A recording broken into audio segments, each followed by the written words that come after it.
I started experiencing these depression symptoms, and I was talking to my doctor, and she's like, yeah, all your shit is like getting back in order to like being a normal human being. Like all that PTSD, you know, I was diagnosed with PTSD, all that stuff is kind of resolving itself, and it takes years to unlearn all that trash and like fix ourselves.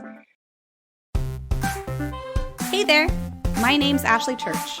And I'm Erin West. We were once newly promoted crime scene and latent print supervisors on mutual struggle buses as we both simultaneously tried to navigate through the challenges within our forensic units. Now we run a business where we create tools and resources that we wish we had had to make these transitions easier.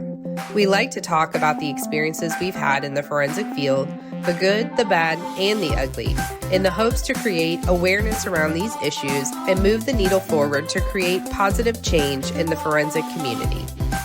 So if you're a forensic professional, regardless of your years of experience, who's not afraid to dive into real, raw, and sometimes uncomfortable topics, you're in the right place. This is the Forensics Unfiltered podcast.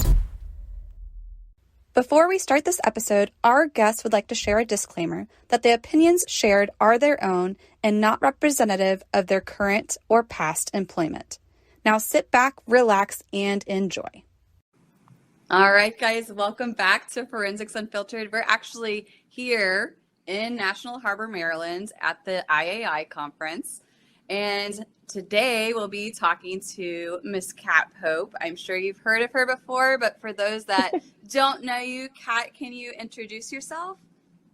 Hey, oh my gosh, I love National Harbor. Did you see the creepy statue of the guy that's like halfway underwater? Yes, it's like right out by our hotel. There's a lot of statues. We walked around, when we were first walking around, I was like, are those people real? Oh no, because there were a bunch of people just standing. They're very good. Their statues. So yeah. I actually grew up in DC, and just outside.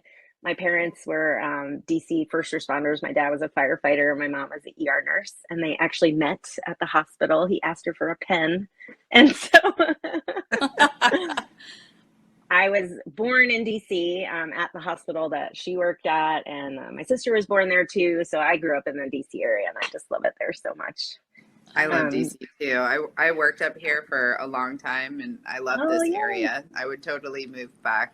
Tell us a little bit about your background and, what you're doing now. Awesome. So I'm currently a NamUs Regional Program Specialist, which basically just means I assist law enforcement, medical examiners, and coroners with the resolution of their cold, unidentified, and missing persons cases. If you're not familiar with NamUs, check it out. It's an namus.gov. And it's a federal program that's totally free for everyone in the United States that works in some sort of criminal justice capability, professional status. But we also are available to the public and families, so we can help with forensic services, DNA, fingerprints, dental records, things like that. So that's my technical job. I've been doing this since 2019. Before that, I was a forensic investigator with the medical examiner's office. I have an educational background in forensic anthropology. So I have skulls everywhere. And my dear friend, Missy Woodrow, painted this, and she called it a self-portrait. And I was like, no, honey, that's a skull, and it's mine. Like, I want that, it's so beautiful. So anyway, I kind of live and breathe forensic science. I have always done this. I was a crime scene investigator right out of graduate school. And so now I've kind of started to identify that there are some things like you guys have done with Gap Science that I kind of missed in my degree and in my training and just my whole experience, 15 years of working in this field. So I created this business called Forensics Found, and I'm kind of trying to provide support for people who are doing this really hard job so that they can do it better, right? Because we not only do a really hard job, but we also are expected to do like a normal job, like go into the office and like, print things and like talk to living people, which I always have a really hard time doing. So just giving kind of support and making funny memes on the internet and things like that. Oh, I could totally relate. And we understand that you also came from a conference this week, really early in the morning, right? Yeah, I just flew in. I live in a really small rural place out on the eastern shore of Maryland. So I arrived at 1 a.m. and now I'm back at it this morning. But St. Louis University has a wonderful training program for medical legal death investigators. And they do a basic course every 6 months and an advanced course every 2 years. So I was teaching there. I teach, for my real job, my big girl job, I teach about NamUs and get folks interested in investigating their cold unidentified cases and their missing persons cases. But they also wanted me there, and I was really happy to provide this. I physically put on a different hat. Like I brought hats. Yes. I'm not representing the federal government. I'm not representing NamUs, but I am representing myself as a professional in this field. And I was able to speak for an hour about how to be resilient, how to be a professional, but also still be a human, some tips and tricks and tools that I've used in my experience that really helped me stay grounded. Because I really burnt out at the end of my career. And no one ever told me what to do. Like, I didn't even feel comfortable saying, like, I'm struggling, y'all. I thought, you had to be like stoic, you had to, and being the kid of a firefighter and an ER nurse, like my parents never complained. They just kept showing up.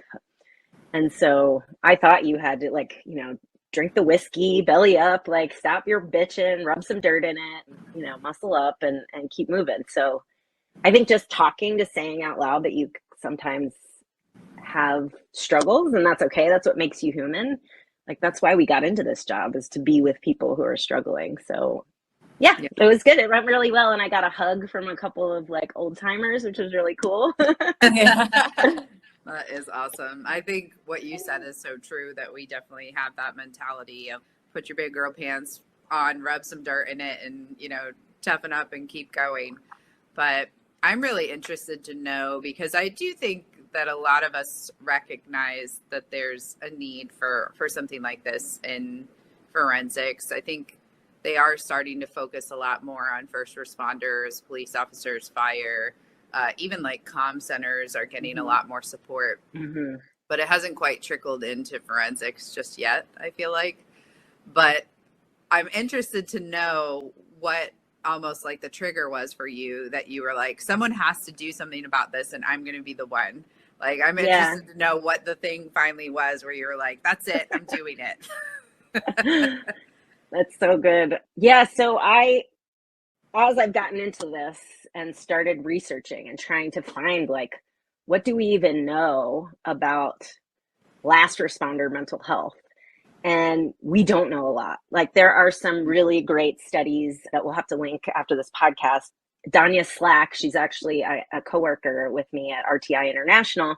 She wrote a publication on all of the mental health studies that have been done on first and last responders.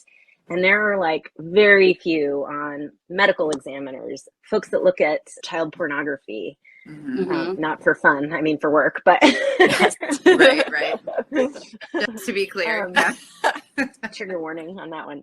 But people who crime scene technicians, there have been very few studies.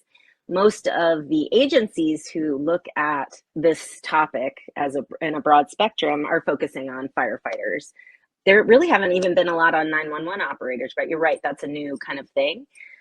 And so there are groups that are now tracking first responder suicide. So we have really good stats on that.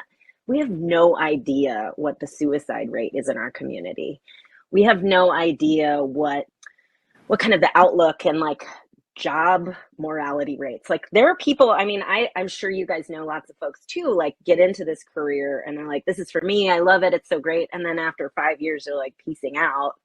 Yeah. Because they can't do the shift work, or they don't want to balance the family duties, or, whatever it is. They're sick of not having enough gloves in their size, So I think that's a really good point to make and hone in on. But so for me, it's kind of a longer story, and I'm happy to share it. So I transitioned from a scene investigator. I was working 300 hours a week and sleeping 2 of them. And I never got a tool. I was never told how to deal with shift work and on call. At the agency I was at, we took our trucks home, and on the weekends we'd respond from home in the middle of the night on holidays. So it was almost like my entire life was this job. I remember a weekend, I think it was like a Labor Day or a Memorial Day. It was a long weekend, and I was on call and my phone would not stop ringing. I tried to go to like a barbecue, my kids were little at the time, and I took my work cell phone and threw it into the bushes. I was so fed up. I hadn't slept at all that weekend.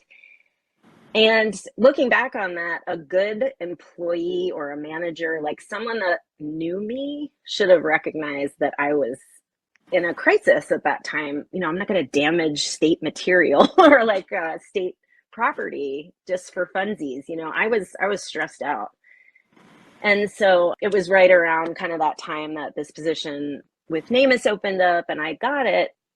And I thought kind of all that burnout would just dissipate. And then COVID hit, right? So all my forensic friends are out there in the world in COVID, and they're like, you're so lucky, because I work from home now. And I didn't feel lucky. I had like this major survivor's guilt. I wanted to be out there. I wanted to be out there mucking it up, like helping people and being in the thick of it. And during this time too, my drinking had just ramped up big time. And I think a lot of people probably have this similar story, especially around COVID, death investigator or otherwise, that it was like, we're all just kind of stuck at home, so let's just drink more. And so I ended up, the big trigger for me, long answer to your question, the big thing for me was taking a break from alcohol. I went through this kind of program. AA wasn't really something that I resonated with. I didn't feel comfortable kind of going into my community, the community that I served and like was supposed to be this like professional for. I didn't feel like I could go there and be vulnerable. So I ended up joining this online community, doing this alcohol experiment, reading a bunch of quit lit books. And when I started to really see what alcohol was doing in my life, giving me and taking away, I was like, holy crap, like people who work in the field, especially shift workers and like people who are exposed to all this stress and stuff that normal people don't see, like they should not be drinking alcohol as much as they do. We really need to be provided with these tools once we see something, and it doesn't have to be a mass fatality. It doesn't have to be like this really technical, advanced crime scene that we have to process and we're there all night. This is all the run-of-the-mill stuff that we see every single day. It's the like chronic burglaries. It's the, drug overdoses. It's the suicides. It's the routine stuff. And it's the talking to families or testifying. It's just this chronic thing that we're exposed to. And we really need to, instead of going home and polishing off a glass of wine and, or a bottle of wine and numbing out and like not confronting this stuff, we really need to go to sleep. Like we need to let our brains stop. And we rest. even have Yeah. problems with that. Yeah. Yeah. I think it's interesting that you say that it's alcohol. And I think that there's probably, people listening to this that resonate with that. Like, oh, I do go home and have a glass of wine or 2 glasses of wine. But it's not just alcohol, right? I mean, it could be you're eating too much, you're eating too little, you're working out like obsessively. You are like, there's a variety of behaviors that we've seen forensic professionals do that are essentially the same thing, that are like outletting or like trying to decompress that in some other unhealthy way, right? So you may think like, oh, that's not me. I don't go home and drink a glass of wine, but it could be some other things, some other thing that you're dumping that into, right? 100%. Many of us learn, it's like we have to compartmentalize. Mm-hmm. We're supposed to keep these things separate. And this is another thing I'd love to talk about is like, what is work-life balance when you have that work cell phone at home? When you're working shift work and you're not consistent with your hours or your sleep or your days, and people stop relying on you. I know I felt that big time. Like my kids and my husband wouldn't even rely on me to come home. They would just like, they went about their business. And I'm like, oh, I'm not needed here. I'll like do overtime, or I'll fill in for this shift. And it just snowballs, right? So drinking for me was the thing that kind of, I was like, oh my gosh, I was using alcohol for this, and what I really needed was this. And then I was like, there are probably tons of people, like you said, who are doing other things that aren't thinking like, oh, this is affecting me. I should probably talk about it or think about it or consider it and then do something different. So that's how I really kind of started. And it's huge. It's like there's so many things that I'm finding now that I want to address and help with, but I'm only one guy. So Yeah, I love that. That's amazing. Yeah. And I completely relate to the stuff you're saying. I think the first agency I worked at, I was definitely numbing myself, but that was the culture too. Like we were all so stressed. And so it's like, all right, when are we all going out, you know, that type of thing. And we would enjoy that together. But it really wasn't until after I left the field where I really understood how much it was affecting me. And it's funny that you say work-life balance, but there is no balance when I felt like they essentially controlled my life. You know, even if you're not on call, you can still be like, there may be a major case that comes in. Just having another phone tethered to you, like I didn't understand how much that was increasing and ramping up my anxiety. And then court too, like it can be something like that where it's like you have a scheduled day off and now like all of your plans are derailed. And all of that, like you said, it just like snowballs into, you feel like you're trapped, you know, and no one teaches you how to handle those emotions. We're just like, especially in forensics, it's just like suck it up, buttercup mentality. But the reality of it is something's got to give because like you said, the burnout rate, and we see it too, 3 to 5 years, that's all we got. And it's like, we're going to die as a science if we don't figure out how to help our community and retain those people. Because we all went to school for a really long time. We love the field. And it's like, it should be a giant red flag that we're willing to just leave it after 3 to 5 years and walk away and do something else. Yeah, I mean, for sure. And I remember my mentor, he was in it for 40 years, I think. I remember him doing things where I, as a young, 20 something year old, just like fresh out of college. And we used to argue all the time, because he didn't go to college at all. He just like was in the job. He was an EMT. He was a death investigator. That was his life. Wife was a nurse. And I remember him doing things that I was just like, this doesn't feel right, entering houses without even like acknowledging family.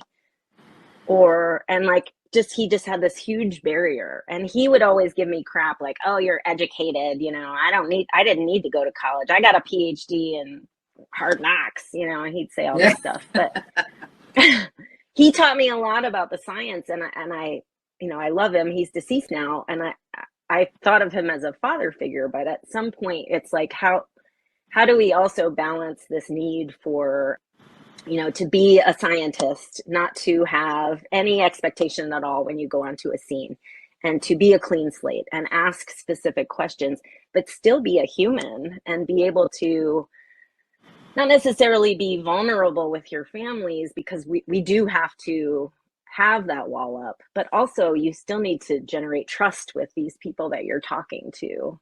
You need to respect them and give them respect and have them respect you. Yeah, that is hard. It is a challenge. I have always tended to be more like you were talking about your mentor.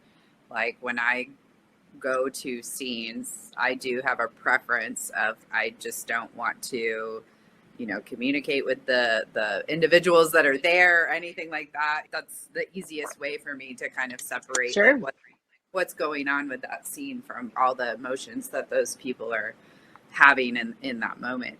A conversation we got on yesterday, and I think I'd be interested to hear your thoughts on this too, just kind of on the same path of like alcohol and other things. But we were talking yesterday about all the people that we know in the discipline who have medicated themselves in some way, they take, medication for their anxiety, they take medication to help them sleep, and like all of these. The conversation we got on was that, we know a lot of people are supplementing with medication to be able to continue to do a stressful job, as opposed to resolving the stress so that they don't have to take the medication. Like they take the medication so they can keep going, like doing exactly what they're doing. So, but we literally were talking about this yesterday. I'm just interested to hear your thoughts on that, because obviously that is a thing as well. Yeah, and I'm not a medical professional at all. If it bleeds, I'm leaving. But if, and my experience is my own experience. For me, like when I started, I did talk to my doctor when I was kind of all, I call it twirled up, in my dark days. And she was like, she also gave me, as anti-anxiety medication. She wanted me to go to AA. She told me to quit my job. She sent me to the EAP therapist, who I made cry because I was talking about dead things. Oh no. Yeah. I know. So yeah, that put me off therapy for quite a while. But I think we do have this preference to just like continue to put things in a closet and ignore them. And like, if we can medicate them out, even better, like keep it moving. So I am all for medication. So I've been alcohol free for 2.5 years, and I started experiencing like depression symptoms.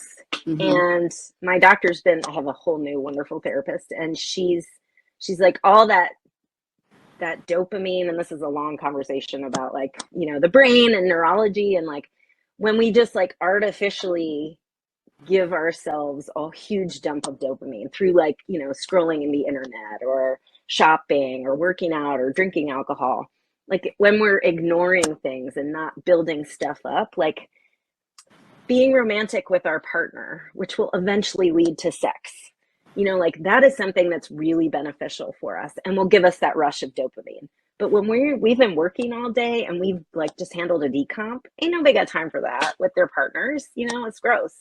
So what we do instead is drink like, we drink some wine and maybe like surf the internet for cute girls, whatever. Yeah. And anyway, so once I'd kind of rebalanced myself and stopped drinking, I've got my sleep in order. I've got this outlet. I do a lot of journaling. I have a yoga. I do yoga once a week. I love to meditate. It's not long and it's not pretty, but like I do these things because I know that they'll make me feel better, because it's something I build up and work towards.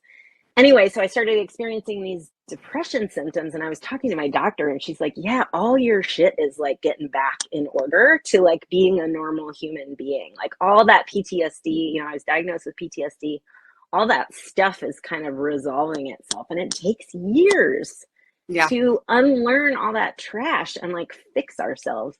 So I am taking medication and antidepressant. I feel so much better.